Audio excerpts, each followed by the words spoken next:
Pero les prometemos que después de que vean este programa van a tener todo muchísimo más claro. No solo les vamos a explicar lo que es más importante en esta denuncia que ha presentado la fiscal de la Nación, que son más de 400 páginas sumamente difíciles de leer, sino que también les vamos a presentar elementos nuevos, cosas que nunca han visto. Y de hecho vamos a empezar con eso. Poco a poco les vamos a ir explicando todo, así que tienen que estar muy atentos porque el programa es una concatenación de historias que al final terminan siendo una sola. Y en medio de ellas vamos a intercalar los datos, las explicaciones, las entrevistas y todo lo que necesita para que al final usted entienda qué es lo que está pasando, por qué nuestro país atraviesa una crisis tan grave y por qué en realidad las cosas no deberían ser tan complejas de resolver.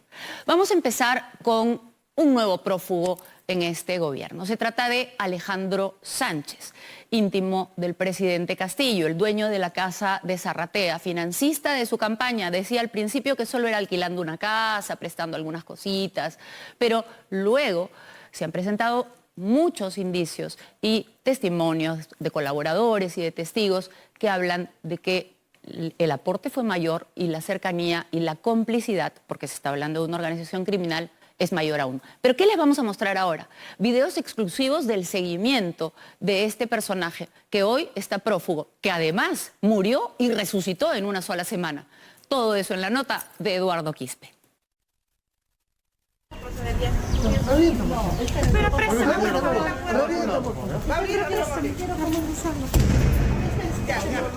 A la buena o a la mala, la justicia tenía decidido entrar, por fin, a la casa Zarratea. El 179 del pasaje más famoso de Breña, la casa que Pedro Castillo usó como despacho clandestino y que fue puesta a disposición gracias a su dueño, Segundo Alejandro Sánchez Sánchez, el mismo que la policía buscaba esa mañana del último martes. Se le va a dar en su momento la oportunidad de que usted llame y comunique sobre este ingreso abogado. Los agentes del equipo especial tenían la orden de detener al dueño de la casa Zarratea. La fiscalía lo acusa de ser financista y coordinador de una organización criminal que lidera el presidente Castillo.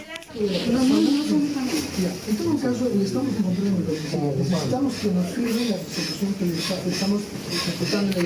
Nada más. Por eso allanaron la casa que durante meses, como candidato y presidente, Castillo usó. Buscaron en la cochera donde los carros del Estado o de cuestionados empresarios se estacionaron. Las habitaciones donde el mandatario y sus familiares durmieron, entre ellos uno de sus sobrinos prófugos. Hurgaron en los almacenes donde una gigantografía y un lápiz aún se conservan cual tenebroso recuerdo.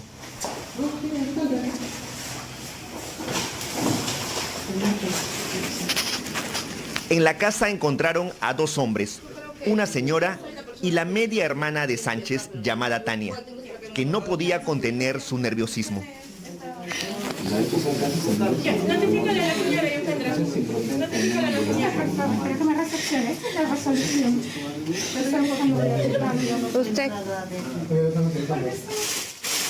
Buscaron en todos los ambientes, pero ya sabían que Alejandro Sánchez no estaba ahí. La misión en Zarratea era recoger evidencias. La verdadera acción estaba a 100 kilómetros de distancia en el sur. En simultáneo, otro grupo de agentes entraba a la casa de Sánchez para detenerlo. Sabían que había dormido en esa solitaria vivienda en medio del campo. Estaban a un paso del hombre de mayor confianza de Pedro Castillo. El trabajo de meses valdría la pena. La camioneta blanca que usó en los últimos días estaba ahí. Pero algo salió mal. Cuando entraron a la casa, Sánchez ya no estaba. Fuentes de la policía cuentan que horas antes recibió una llamada que lo advirtió y él huyó. Había desconcierto. Buscaron en todos los ambientes de la cómoda casa prefabricada. Buscaron y buscaron, pero fue en vano. Solo encontraron a dos familiares que dejó para poder escapar: su menor hijo y su mamá, la señora Vidalina Sánchez Saldaña. La fiscal a cargo del operativo le preguntó dónde estaba su hijo, pero solo obtuvo reclamos. ¿Qué conmigo, señorita? Tiene un orden de detención. ¿Dónde está su hijo? ¿Sobre de qué? Por organización criminal. Señor, ¿a cuántas personas ha muerto mi hijo? ¿A cuántas personas ha muerto mi hijo? Cuando Cuarto Poder llegó, Alejandro Sánchez ya se había convertido en el nuevo prófugo del gobierno. Son las 9:04 de la mañana, la policía acaba de intervenir la casa de segundo Alejandro Sánchez Sánchez, el dueño de la vivienda de Zarratea en Breña, y no lo han encontrado. ¿Ha venido la policía temprano? Algunos vecinos en la zona confirmaron el seguimiento de la policía. Lo habían visto entrar en su camioneta blanca hace horas. Ayer. Sí, un carro blanco. ¿Cómo entró ayer? Alrededor de la casa había molestia. La policía no logró uno de sus principales objetivos en esa mañana de detenciones. ¿Quién desde las altas esferas del poder le dio el soplo a Sánchez para que escapara? En el lugar aún estaba la fiscal a cargo. No había ánimos de hablar con nadie. A un costado de la casa estaba la camioneta Mercedes-Benz color blanca de placa BFF 187, que está a nombre de Tania Peralta Sánchez, socia y media hermana de Alejandro. La policía aún buscaba en los alrededores, preguntaba a los vecinos y volaban un dron, pero ya no había mucho que hacer. La bronca era comprensible. Trabajaron durante 1 mes y medio vigilándolo. Un sigiloso seguimiento que empezó alrededor de la quincena de agosto. El primer punto de trabajo fue la casa Zarratea. Lo esperaron durante días, pero para sorpresa de los agentes, nunca llegó por Breña. Entonces se fueron a la avenida Emancipación en el centro de Lima. Ahí funciona Aldalab, su empresa dedicada a la venta de equipos médicos. Lo encontraron a media cuadra de su compañía comprando turrones. Como usaba gorro y mascarilla, fue difícil reconocerlo. Se movía con mucha cautela. Por el día estaba en Emancipación y por las noches se iba al interior 3 de esta quinta en Surquillo. Aquí vive Jocelyn Pilar Durán Blas, su socia y madre de su última hija que nació hace pocos meses.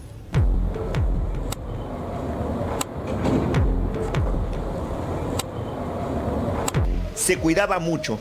A veces podía quedarse hasta 20 minutos estacionado mientras revisaba su celular, siempre mirando atento a su alrededor. Pero a veces bajaba la guardia y se exponía. Así ocurrió el 26 de septiembre cuando lo vieron cenando en este chifa del Lince junto a esta mujer de cabello pintado. Luego de cenar, se fueron juntos hasta este hotel de Lince que está ubicado al frente de la Contraloría.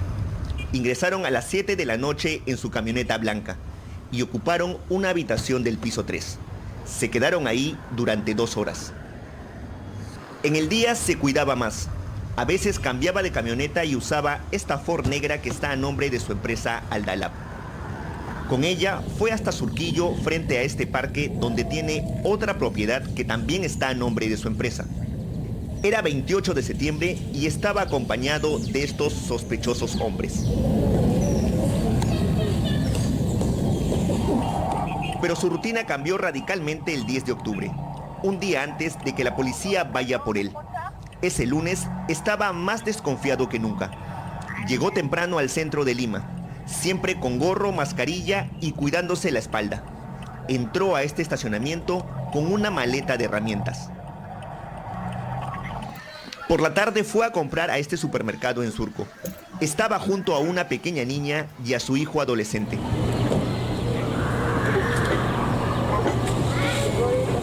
Con un joven, dile. Causó mayor sorpresa cuando dejó a la niña y al anochecer enrumbó al sur junto a su hijo. Se fueron a este supermercado del Boulevard de Asia y luego a un Grifo. Es aquí donde la policía registra una de las últimas imágenes de Sánchez.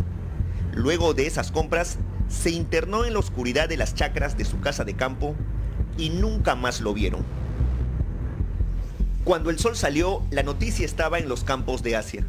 El país entero se enteraba que el gobierno tenía un nuevo prófugo. Alejandro Sánchez logró escapar de la justicia. En los siguientes días, nadie quería hablar de él. En Zarratea, su hermana Tania, con gorra y tapaboca, salía apurada y sin ánimos de ser cuestionada. Un momento, por favor, un momento, por favor. ¿Podemos hablar, señora Tania, un minuto nada más? Señor, no sé nada. Solamente quería saber cuándo lo vieron por última vez. No sé, señor, pero... Solamente ese dato. Señor, no me lo dan el carro, por favor. Para saber cuándo lo vieron por Señor, última por vez. favor.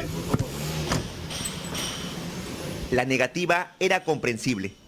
Con el paso de las horas se conoció que Alejandro Sánchez figuraba como fallecido en Reniec. Tras el escándalo, ocurrió un milagro en Zarratea y el muerto revivió en los sistemas de Reniec. Su madre, la señora Vidalina, solo mostraba su molestia. Señora, solamente queremos saber por qué existe esta acta de defunción del señor segundo Alejandro Sánchez.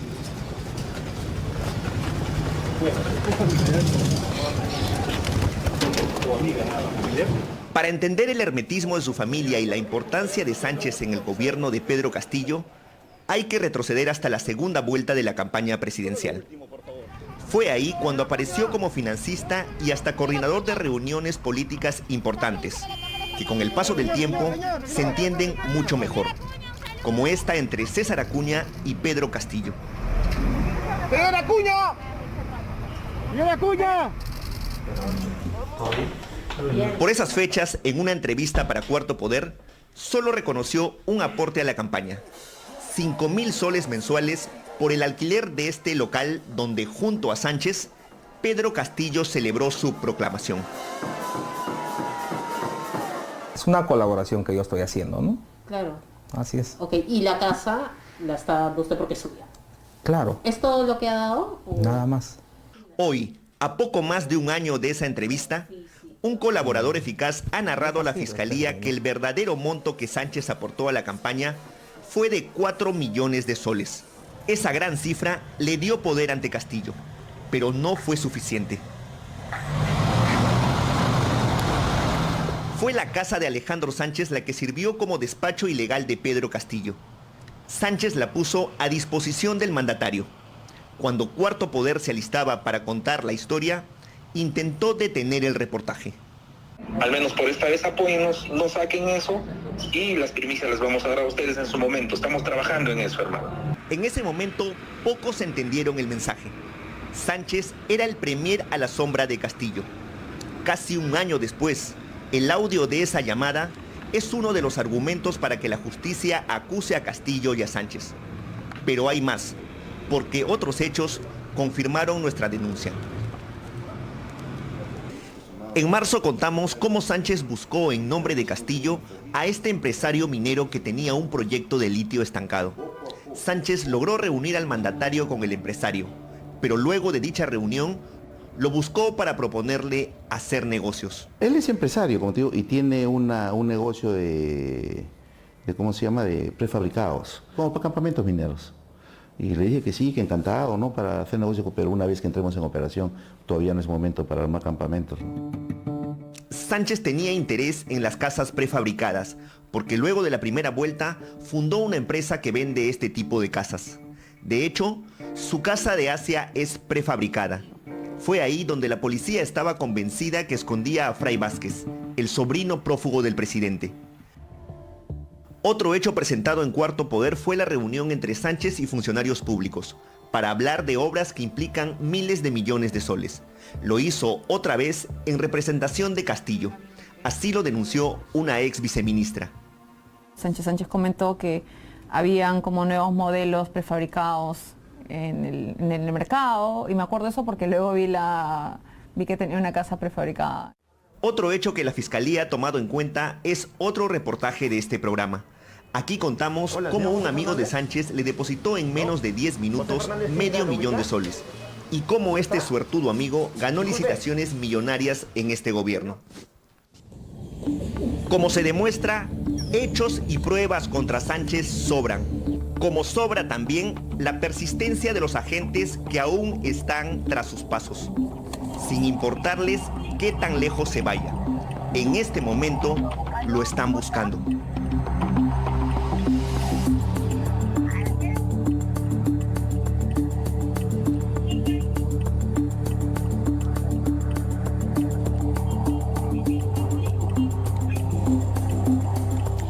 pregunta que muchos de ustedes deberían hacerse, me imagino, es ¿cómo así con este paciente y meticuloso seguimiento logró escaparse este prófugo?